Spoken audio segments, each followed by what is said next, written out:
Hello everyone, I welcome you all in Vedantu Commerce Master Class. आज के session में हम देखने वाले हैं नेशनल इनकम के तीनों मेथड्स. ठीक है, एक ही साथ हम तीनों मेथड्स देखेंगे. But before I start, subscribe the channel and like it and share with your friends. So moving on, national income by all three methods. सारे इंपॉर्टेंट फॉर्मूलाज हम देखेंगे. फर्स्टली हम देखते हैं value addition method. Value addition method, second है आपका income method, third है आपका एक्सपेंडिचर मेथड. तो वन बाय वन हम ये तीनों फॉर्मूलाज देख लेते हैं. Value addition method. Value addition method को हम और भी नामों से जानते हैं जैसे कि product method and output method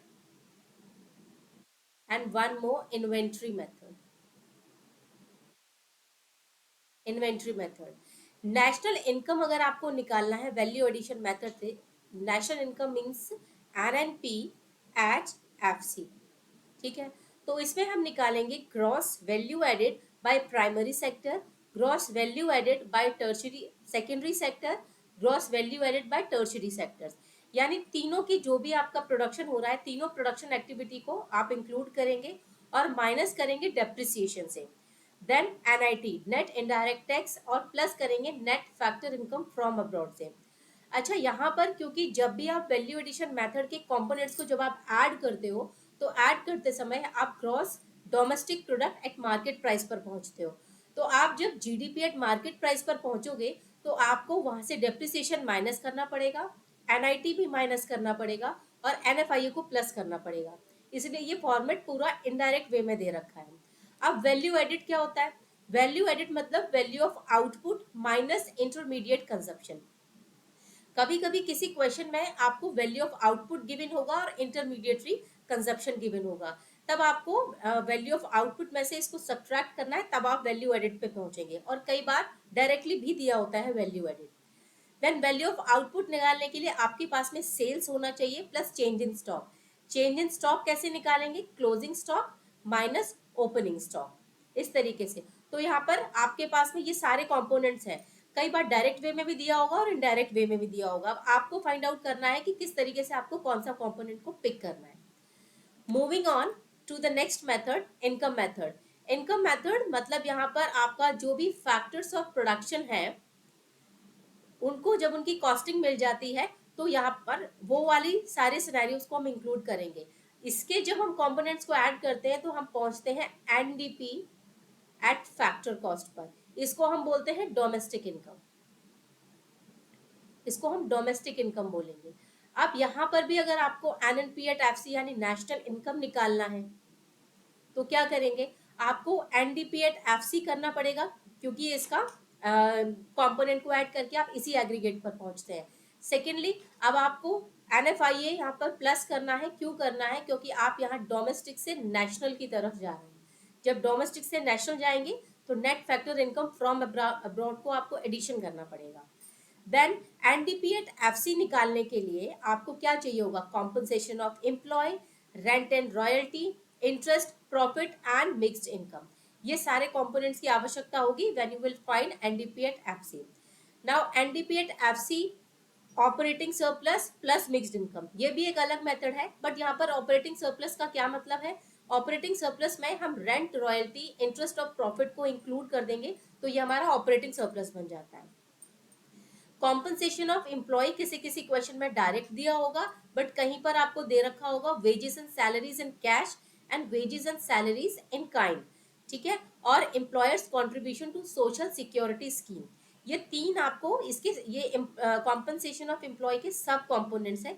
कई बार आपको डायरेक्ट कंपोनेंट दिया होगा, कई बार सब कंपोनेंट दिया होगा and you have to add all these sub components. तो आप किस पर पहुंच जाएंगे? कॉम्पनसेशन ऑफ एम्प्लॉय पर. ऑपरेटिंग सरप्लस क्या है? Rent plus royalty plus interest plus profit. ठीक है, ये हो गया आपका ऑपरेटिंग सरप्लस. और यहाँ क्या याद रखना है? इनकम मेथड के कंपोनेंट को ऐड करने पर आप एनडीपी एट एफसी पर पहुंचते हैं जिसे हम डोमेस्टिक इनकम कहते हैं. अब क्वेश्चन की डिमांड क्या है? क्वेश्चन आपसे जीडीपी एट एफसी फाइंड करने को बोलता है, जीडीपी एट एमपी बोलता है, एनएनपी एट एफसी बोलता है. ये डिपेंड करेगा, उसके अकॉर्डिंगली आप डेप्रिसिएशन, NFIA, NIT को उसी हिसाब से आप एडिशन सब्ट्रैक्शन करेंगे। Next, expenditure method. अभी क्या हुआ, आपने प्रोडक्शन मेथड को देख लिया, इनकम आपको मिल गई, अब आप क्या करेंगे, उस मनी को आप स्पेंड करेंगे, खर्च करेंगे, तो इसमें आप एक्सपेंडिचर मेथड के थ्रू निकालेंगे। अब यहाँ पर भी एक चीज ध्यान रखने वाली है, जब आप एक्सपेंडिचर मेथड के कंपोनेंट्स को ऐड करते हैं तब आप इस एग्रीगेट पर पहुंचते हैं, GDP at market price. But again question की डिमांड क्या है, ये पूछ रहा है एनएनपी एट एफसी यानी नेशनल इनकम निकालिए, तो आप क्या करेंगे, GDP at market price minus depreciation करेंगे। आपने क्यों किया माइनस डेप्रिसिएशन, बिकॉज आप ग्रॉस से नेट की तरफ जा रहे हैं, दैट इज वाई। फिर आप क्या करेंगे, माइनस एनआईटी करेंगे, क्योंकि मार्केट प्राइस से आप फैक्टर कॉस्ट की तरफ जाएंगे, so you have to deduct NIT. Then NFIA को आप प्लस करेंगे। प्लस क्यों करेंगे, क्योंकि डोमेस्टिक से आप जाते हैं नेशनल की तरफ, that is why you have to add NFIA, net factor income from abroad. Now GDP at market price आप निकालेंगे कैसे, एक्सपेंडिचर मेथड में आपके पास होना चाहिए प्राइवेट फाइनल कंजप्शन, जिसे आप सी से डिनोट करते हैं। उसके बाद गवर्नमेंट फाइनल कंजप्शन, जिसे आप जी से डिनोट करते हैं। ग्रॉस कैपिटल फॉर्मेशन, जिसे आप आई से डिनोट करेंगे, और नेट एक्सपोर्ट, जिसे आप NX से डिनोट करेंगे। ठीक है, तो ये फॉर्मूला आपका बन जाता है CIGNX, GDP at market price को निकालने के लिए। अब यहाँ पर ग्रॉस डोमेस्टिक कैपिटल फॉर्मेशन में कई बार आपको थोड़ा कंफ्यूजन होगा। Gross domestic capital formation plus change in stock आपको करना होगा। अगर ग्रॉस डोमेस्टिक कैपिटल फॉर्मेशन दे रखा है तो आप क्या करेंगे, यहाँ पर net domestic capital formation plus depreciation करेंगे। क्यों प्लस किया, क्योंकि आपको ग्रॉस पर जाना है, और जब नेट से ग्रॉस पर जाएंगे तो आप डेप्रिसिएशन को ऐड करेंगे। Net export, export minus import होता है। तो इस तरीके से आप तीनों मेथड के थ्रू निकाल सकते हैं कि यहाँ पर आपका जीडीपी कैसे निकलेगा, एनएनपी कैसे निकलेगा, factor cost per, market price पर। और एक चीज कि जब भी आप इन तीनों मेथड से कोई भी एग्रीगेट फाइंड आउट करते हैं तो आंसर हमेशा सेम आता है। अगर वेरी कर रहा है, अगर आपको एक क्वेश्चन दे रखा है उसमें सारे कंपोनेंट्स हैं और बोला गया है इनकम मेथड के थ्रू निकालिए, वैल्यू एडिशन के थ्रू निकालिए, या फिर एक्सपेंडिचर के थ्रू निकालिए, आपका आंसर हमेशा सेम आएगा। अगर वो वेरी करेगा विच मीन्स कि आप कहीं ना कहीं मिस्टेक कर रहे हैं, तो इससे आप अपना वेरीफाई भी कर सकते हो answer. Then nominal GDP and real GDP. Nominal GDP और GDP at current price. GDP of a given year is estimated on the basis of price of the same year. It is called nominal GDP. जब हम GDP को calculate करते हैं on the basis of current price, यानी कि आपका अगर 2024 में अगर क्वांटिटी आपकी 10 है और इसी साल की हम क्वांटिटी लें और इसी साल का हम प्राइस लें, मान लीजिए 20 रुपीज है पर किसी भी कमोडिटी का प्राइस, तो जब हम इस सिनेरियो से निकालते हैं Q1 into P1, one stands for, जो सफिक्स में वन दे रखा है जिसका मतलब है कि आप करंट ईयर की बात कर रहे हैं, और जब आप बेस ईयर की बात करते हैं तो उसे आप जीरो से डिनोट करते हैं, P0 मल्टीप्लाई बाई Q0। ठीक है, तो जब आप नॉमिनल जीडीपी निकालते हैं तो आप क्वांटिटी यानी जो भी प्रोडक्शन होता है उसे आप उसी साल के प्राइस से जब मल्टीप्लाई करेंगे तो नॉमिनल जीडीपी निकल कर आएगा। वहीं रियल जीडीपी क्या होता है, आपका एस्टिमेट करता है आपका price on the basis of base year. Base year क्या होता है, गवर्नमेंट डिसाइड करती है कोई ऐसा ईयर जिस साल इन्फ्लेशन, डिप्रेशन ऐसी सिचुएशन ना आई हो, नॉर्मल कंडीशन रही हो, उस साल को गवर्नमेंट कंसीडर करती है बेस ईयर और उसका प्राइस लेती है, और जो क्वांटिटी है वो करंट ईयर की लेती है। यानी कि क्वांटिटी यहाँ पर Q1 होना चाहिए, यहाँ P0 होना चाहिए। फॉर एग्जाम्पल क्वांटिटी तो मान लीजिए 10 ही है और प्राइस उस टाइम 5 रुपए था, तो यहाँ पर वैल्यू कितनी आएगी Q1 P1 की 50, और यहाँ कितनी आई थी 200।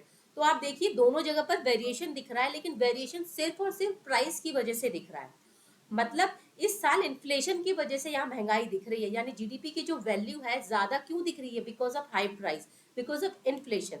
इसीलिए बोलते हैं जब हम नॉमिनल जीडीपी यानी करंट प्राइस पर जब हम कैलकुलेट या एस्टिमेट करते हैं जीडीपी को, तो करंट पिक्चर हमारी डिस्प्ले नहीं होती है। इसीलिए हम बेस ईयर को हमेशा कंसिडर करते हैं प्राइस के बेसिस पर, और क्वांटिटी हम करंट ईयर की लेते हैं। अंडरस्टूड। देन जीडीपी डिफ्लेटर और price index. Nominal GDP is affected by both changes in price or physical output. Nominal GDP दोनों तरीके से इफेक्ट करती है, आपका आउटपुट के थ्रू और प्राइस के थ्रू भी। On the other hand real GDP is affected by change in physical output only, जबकि रियल जीडीपी सिर्फ और सिर्फ फिजिकल आउटपुट से चेंज होती है। To estimate the effect of price changes and to determine the real change in physical output we can use। तो इसमें आपको डिटरमाइन करने के लिए जो करेक्ट सिनेरियो जो निकल कर आएगा, क्या जीडीपी आपका है करंट प्राइस पर, तो उस पे आप जीडीपी डिफ्लेटर को यूज करते हैं। GDP deflator measures average level of prices of all the goods and services to make up GDP, यानी एवरेज प्राइस को लेते हैं और जितना भी गुड्स और सर्विसेज का प्रोडक्शन हुआ होता है उसकी क्वांटिटी को लेते हैं, उसके बेसिस पर हम यहाँ निकालते हैं कि जीडीपी डिफ्लेटर क्या है। फॉर एग्जाम्पल कि आपके पास में नॉमिनल जीडीपी है 15,000 और रियल जीडीपी है आपका 12,000, तो आप जीडीपी डिफ्लेटर निकाल सकते हैं। क्या है formula? Nominal GDP upon current GDP, sorry nominal GDP upon real GDP multiply by 100। ठीक है, nominal GDP upon real GDP multiply by 100। तो नॉमिनल कितना है 15,000, रियल कितना है 12,000, multiply by 100, then it would be 125। और इसी की हेल्प से अगर आपको क्वेश्चन में रियल जीडीपी निकालने को देता है तो आप क्रॉस मल्टीप्लाई करके इजीली निकाल सकते हैं, नॉमिनल देता है तो भी आप निकाल सकते हैं। यानी तीन वैल्यू में से अगर कोई भी दो वैल्यू आपको गिवन है तो थर्ड वैल्यू आप इजीली फाइंड आउट कर पाएंगे। क्लियर?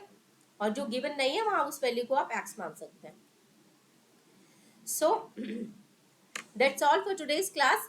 और आपको एक इम्पॉर्टेंट इन्फॉर्मेशन भी देनी है, वेदांतु सीईटी का क्रैश कोर्स लेकर आ रहा है जिसमें आपको फुल रिवीजन करवाया जाएगा सीईटी का, जो भी एज पर द सब्जेक्ट जो भी आपके सब्जेक्ट्स होते हैं, और इसमें आपको टेस्ट दिए जाएंगे, फुल टेस्ट आपको गिवन होंगे, पार्ट टेस्ट गिवन होंगे, आपकी नॉलेज को एनहेंस की जाएगी, यानी चैप्टर वाइज आपको सारे के सारे चैप्टर रिवाइज करवाए जाएंगे और उसके बाद में असाइनमेंट प्रोवाइड कराए जाएंगे, अनलिमिटेड डाउट्स होंगे, और साथ ही साथ में आपको की कॉन्सेप्ट, इंपॉर्टेंट फॉर्मूला और क्लास रिकॉर्डिंग भी दी जाएगी कि अगर आपको कोई कॉन्सेप्ट क्लास में समझ में ना आए तो आप रिकॉर्डिंग भी देख सकते हैं उसमें। यहाँ पर आपको accountancy, BST, business studies, economics, applied mathematics, English, mental ability, GK and current affairs, ये सारे सब्जेक्ट्स कवर किए जाएंगे जो सीयूईटी में आते हैं, यानी कॉमर्स के लिए मैं बात कर रही हूँ। 15 अप्रैल से बैच स्टार्ट हो गया है, तो अगर आप चाहते हैं एनरोल करना, इसमें एनरोल कर सकते हैं। और आपको जो टीचर्स पढ़ाएंगे वो ये होंगे: Riddhi ma'am accountancy, Shruti ma'am BST, Rama ma'am applied mathematics और डिम्पल तिवारी यानी कि मैं इकोनॉमिक्स लूंगी, और शिवानी मैम आपका इंग्लिश कवर करेंगी, और मेंटल एबिलिटी शिवांशु सर लेंगे, और गौतम लखानी सर आपका जीके और करंट अफेयर्स को कवर करेंगे। देन प्राइस की अगर मैं बात करूं तो 999, अगर आप ज्वाइन करना चाहते हैं तो लिंक डिस्क्रिप्शन में दिया हुआ है, आप ज्वाइन कर सकते हैं। So that's all for today's class. Channel को सब्सक्राइब करिएगा और शेयर करिएगा फ्रेंड्स के साथ में। Then thank you so much, till then keep learning and keep practising.